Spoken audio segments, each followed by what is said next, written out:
बिस्मिल्लाहिर्रहमानिर्रहीम। तो आज थोड़ी गल कर लीए रोटी बंदा खा जाती है। यस ऑफ कोर्स अनाज ग्रोअर अनाज न सिर्फ इंसान की सबसे अहम ज़रूरत है बल्कि पाकिस्तान की 250 मिलियन आबादी पर मुश्तमिल मुल्क की इंतहाई अहम लाइफलाइन है।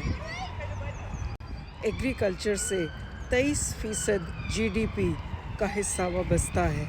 ना सिर्फ ये बल्कि पाकिस्तान में 37% लेबर जो है पाकिस्तान के एग्रीकल्चर सेक्टर में उसे रोज़गार मुहैया होता है। लेकिन अफसोस के साल 35% पानी की शॉर्टेज का सामना है ज़राअत को पाकिस्तान में, और इस 35% पानी की शॉर्टेज से 20% तक एग्रीकल्चर यील्ड में इफ़ेक्ट होगा, यानी कि किसान का अनाज कम उगेगा और पाकिस्तान में फूड शॉर्टेज यानी कि खाने की किल्लत हो सकती है, अनाज की किल्लत हो सकती है।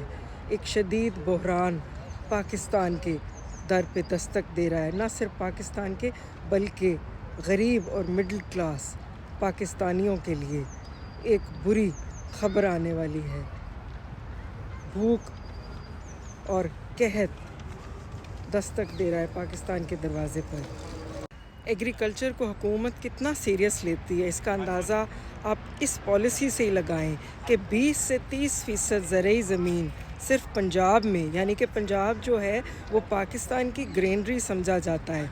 65% गंदम पंजाब में पैदा होती है पूरे पाकिस्तान के लिए, लेकिन वहाँ 20 से 30% ज़रई ज़मीन बेदरेग हाउसिंग सोसाइटियों की नज़र कर दी गई। टावर्स बन रहे हैं, इंडस्ट्रियल डेवलपमेंट हो रही है और किसान से उसकी धरती माँ छीन ली गई, और नतीजा क्या हुआ?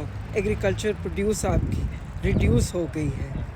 जब हम बात करते हैं कि किसान से ज़रई ज़मीन छीन ली गई है, अर्बनाइजेशन की नज़र हो गई है, वहाँ ये अंदाज़ा लगाएं कि सिर्फ लाहौर डिस्ट्रिक्ट में 70% ज़रई ज़मीन अर्बनाइजेशन की नज़र हो गई है। तो जब किसान को इंसेंटिव नहीं दिया जाएगा, फर्टिलाइज़र उसका महंगा, पानी बिजली उसकी महंगी, पानी की तो क्या बात करते हैं, 35% शॉर्टेज हो रही है पानी की, तो फिर किसान प्रोडक्शन कैसे करेगा? ग्रोअर अनाज कैसे उगाएगा? किसान तो पाकिस्तान का रोल के रह गया है, हुकूमत ने रोल के रख दिया है किसान को। एग्रीकल्चर डिक्लाइन की पाकिस्तान में तो सबसे ज़्यादा नुकसान है। फेडरल कमेटी ऑन एग्रीकल्चर क्या कहती है कि 10.87 मिलियन बेल्स का कॉटन का टारगेट था, लेकिन एक्चुअल में प्रोडक्शन कितनी लो हुई? आधी 5.5 मिलियन टन्स की प्रोडक्शन हुई है कॉटन बेल्स की। तो यानी कॉटन हम उगा नहीं सके।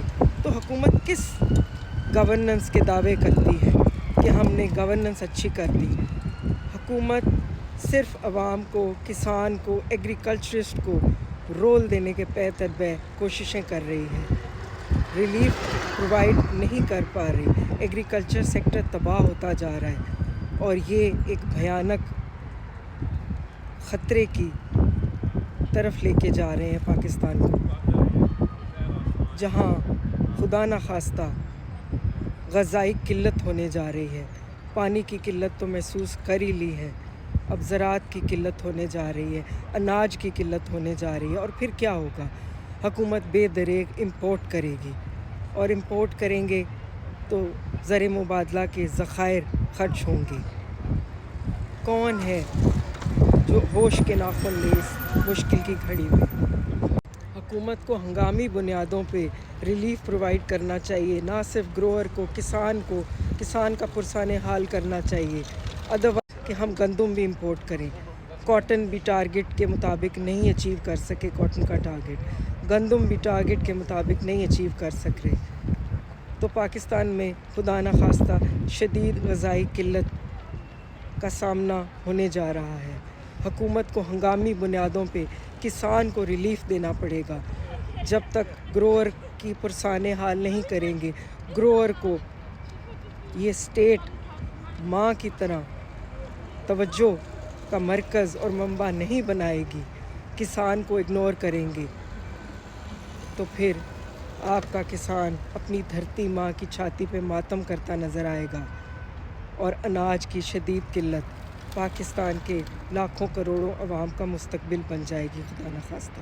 حکومت کو چاہیے ہنگامی بنیادوں پہ گروور کو، کسان کو ریلیف پرووائڈ کرے۔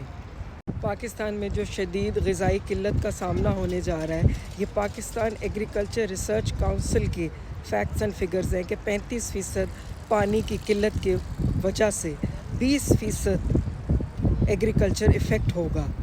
کاٹن افیکٹ ہوئی ہے، گندم افیکٹ ہو رہی ہے، گروور کو سپورٹ پرائس نہیں مل رہی، ایگریکلچر ییلڈ ویسے ہی افیکٹ ہو گئی ہے، اور کسان کا پرسان حال نہیں۔ جاگتے رہنا، میرے تینا رہنا۔ ٹل نیکسٹ ٹائم، رب راکھا۔